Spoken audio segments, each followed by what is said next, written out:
Olá, que bom que você está conosco no momento devocional da Congregação Evangélica Luterana Cristo Redentor de Copacabana.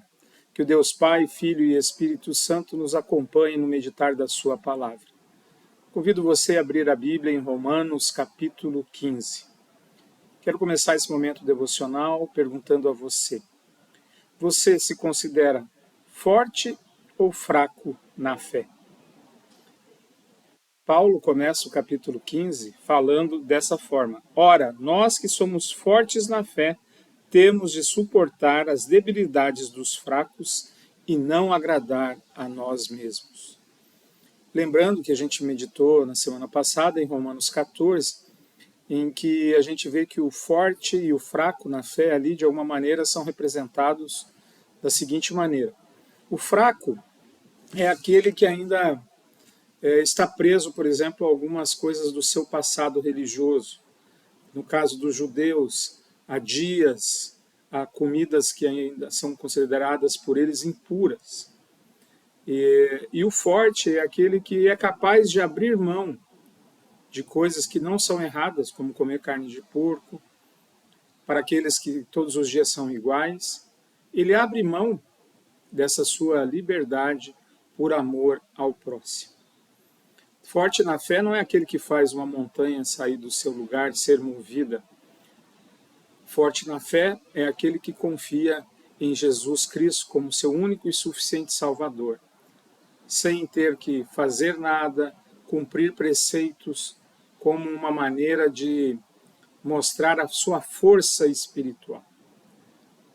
Todos nós somos ao mesmo tempo pecadores e ao mesmo tempo santos. Santos aos olhos de Deus por causa do sacrifício de Jesus, e ainda pecadores porque o pecado ainda habita entre nós, dentro de nós. Portanto, eu vou considerar que você que está nos assistindo e compartilhando esse estudo seja forte na fé. E aí Paulo então vai nos mostrar como agirmos dia a dia. Ele prossegue dizendo: portanto, que cada um de nós agrade ao próximo no que é bom para a edificação, porque também Cristo não agradou a si mesmo. Pelo contrário, como está escrito, os insultos dos que insultaram caíram sobre mim. Pois tudo que no passado foi escrito para o nosso ensino foi escrito, a fim de que pela paciência e pela consolação das Escrituras tenhamos esperança. O nosso próprio Jesus abriu mão dos seus interesses, do seu próprio desejo, daquilo que agradava a si mesmo. Ele mesmo pede para Deus: Pai, afasta de mim esse cálice, se for da tua vontade. E como Deus não afastou do cálice, ele seguiu e cumpriu a sua missão. Esse é o grande recado, a grande mensagem para nós hoje também, vivermos a nossa fé. Que tenhamos paciência, que tenhamos amor para com o nosso próximo, que tenhamos a mesma maneira de Jesus viver, que não colocou seus interesses em primeiro lugar, mas o interesse da humanidade. Ele vem, ele cumpre a sua missão, que era em prol do outro, em prol da nossa salvação. Então nós não vivemos somente para nós, para os nossos interesses. Nós vivemos, em primeiro lugar, para Deus. E amar ao próximo como a nós mesmos. Ou seja, a fé em Cristo Jesus, ela tem uma relação íntima com Deus e também uma relação horizontal com as outras pessoas, em que eu procuro, na medida das minhas possibilidades, servir as outras pessoas. Com qual finalidade? Com qual objetivo? Aproximar essas pessoas de Jesus Cristo. É interessante, né? Eu estava olhando aqui no original, que ele reforça: nós, os fortes, devemos suportar as debilidades dos fracos. Então, a primeira prática do cristianismo também é suportar os fracos da fé. É muito importante a gente olhar isso. E também, lembrando aqui, vamos agora para o próximo versículo 5, o Deus da paciência e da consolação dê a vós o mesmo pensar segundo Jesus Cristo. Olha que coisa difícil. Na NTLH diz assim, que Deus, que é quem dá paciência e coragem, ajudem vocês a viverem bem uns com os outros, seguindo o exemplo de Cristo. Na Nova Almeida, o versículo 5 diz, ora, o Deus da paciência e da consolação lhes conceda o mesmo modo de pensar de uns para com os outros, segundo Cristo Jesus. Como é que é o modo de pensar de Jesus Cristo? É um modo diferente? Sem dúvida. O modo de Jesus pensar e agir, ele é contrário ao pensamento do mundo. O modo de agir de Jesus é um modo muito amoroso, muito generoso. Ele foi considerado até pelo Philip Yancey como o filho pródigo de Deus, aquele filho que esbanjou a graça e o perdão vindo de Deus para com a humanidade. E ele se doou completamente ao ponto de dar a sua vida pelo próximo. E para nós, a gente tem que confessar isso, é uma grande dificuldade ter que abrir mão de muitas coisas que são nossas, nosso tempo, nossos bens, nossos dons, nossos talentos, para servir ao próximo. E aqui não é a qualquer próximo, não é para eu servir as minhas filhas somente, a minha esposa, minha mãe, meu irmão, mas é servir os débeis na fé, os fracos na fé. É servir aquele que talvez ele deboche da nossa fé. Olhe como Jesus se apresenta e pensa, na hora que está crucificado, ele fala, Pai, perdoa porque eles não sabem o que estão fazendo. Diante dos seus torturadores, em vez de desejar e amaldiçoar, ele pede, ele implora, Pai, perdoa. Veja que grande desafio nós temos pela frente na nossa vida de cristão. É um grande desafio, uma grande dificuldade. E ele vai nos chamando, no versículo 6, por que a gente vai fazer isso? Por que a gente vai procurar amar o próximo como Cristo amou? Para glorificar a Deus, Pai do nosso Senhor Jesus Cristo. Quando nós servimos ao fraco, nós estamos glorificando o nome de Deus. É o nosso culto. São aquelas obras, as boas obras que de antemão Deus já preparou para nós.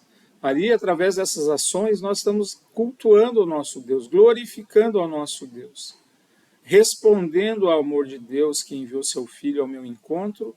Eu agora perdoado de muitos pecados, vou ao encontro do meu irmão e o sirvo. Versículo 7. Acolham uns aos outros como também Cristo acolheu vocês para a glória de Deus. Acolhimento. Essa palavra tem sido muito martelada na Igreja Luterana nos últimos anos.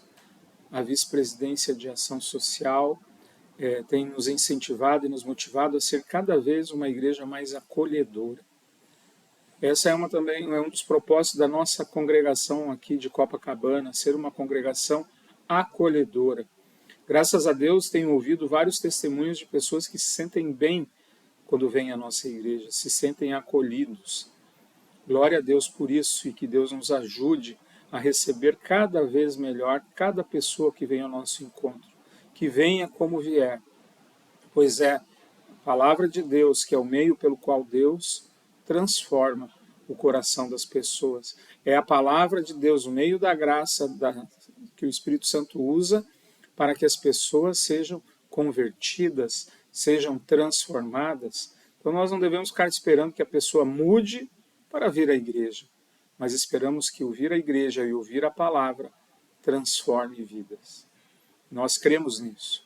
Nossa vida foi transformada, nossos pecados foram perdoados.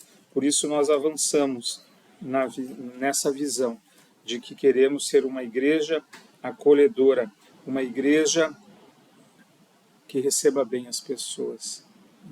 E aí um desejo de Paulo no versículo 13, que é o nosso desejo para a sua vida. E o Deus da esperança encha vocês de toda alegria e paz na fé que vocês têm, para que sejam ricos de esperança no poder do Espírito Santo.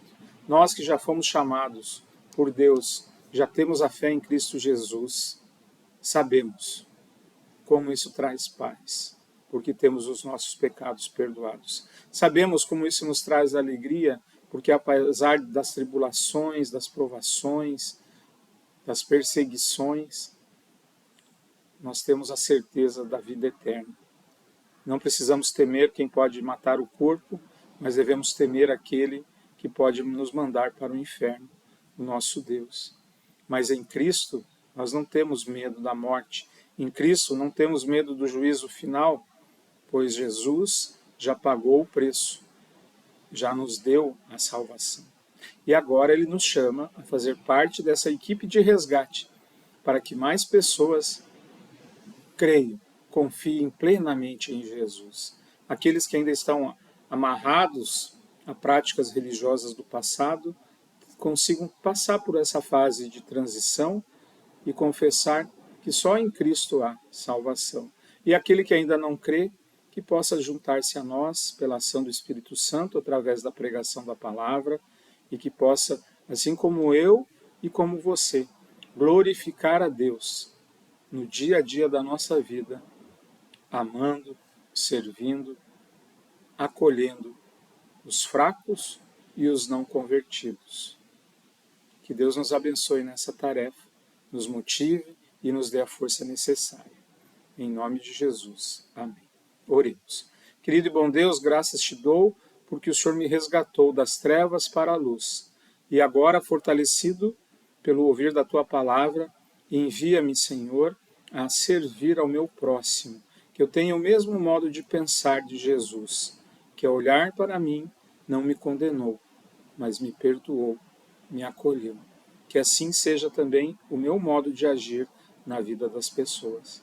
Isso só é possível, Senhor, se o Senhor nos fortalecer, me fortalecer na fé. Fortalece, ó Pai, a minha fé em Cristo Jesus, hoje e em cada dia da minha vida. Amém. Que o Senhor te abençoe e te guarde, que o Senhor faça resplandecer o seu rosto sobre você e que o Senhor sobre ti derrame a sua paz. Amém. Que Deus abençoe você. Convidamos você a estar conosco no nosso próximo encontro devocional, toda quinta-feira, 19h30, e também na nossa igreja de Copacabana, todos os domingos, 10h30 da manhã. Que Deus te abençoe e te guarde. Um forte abraço.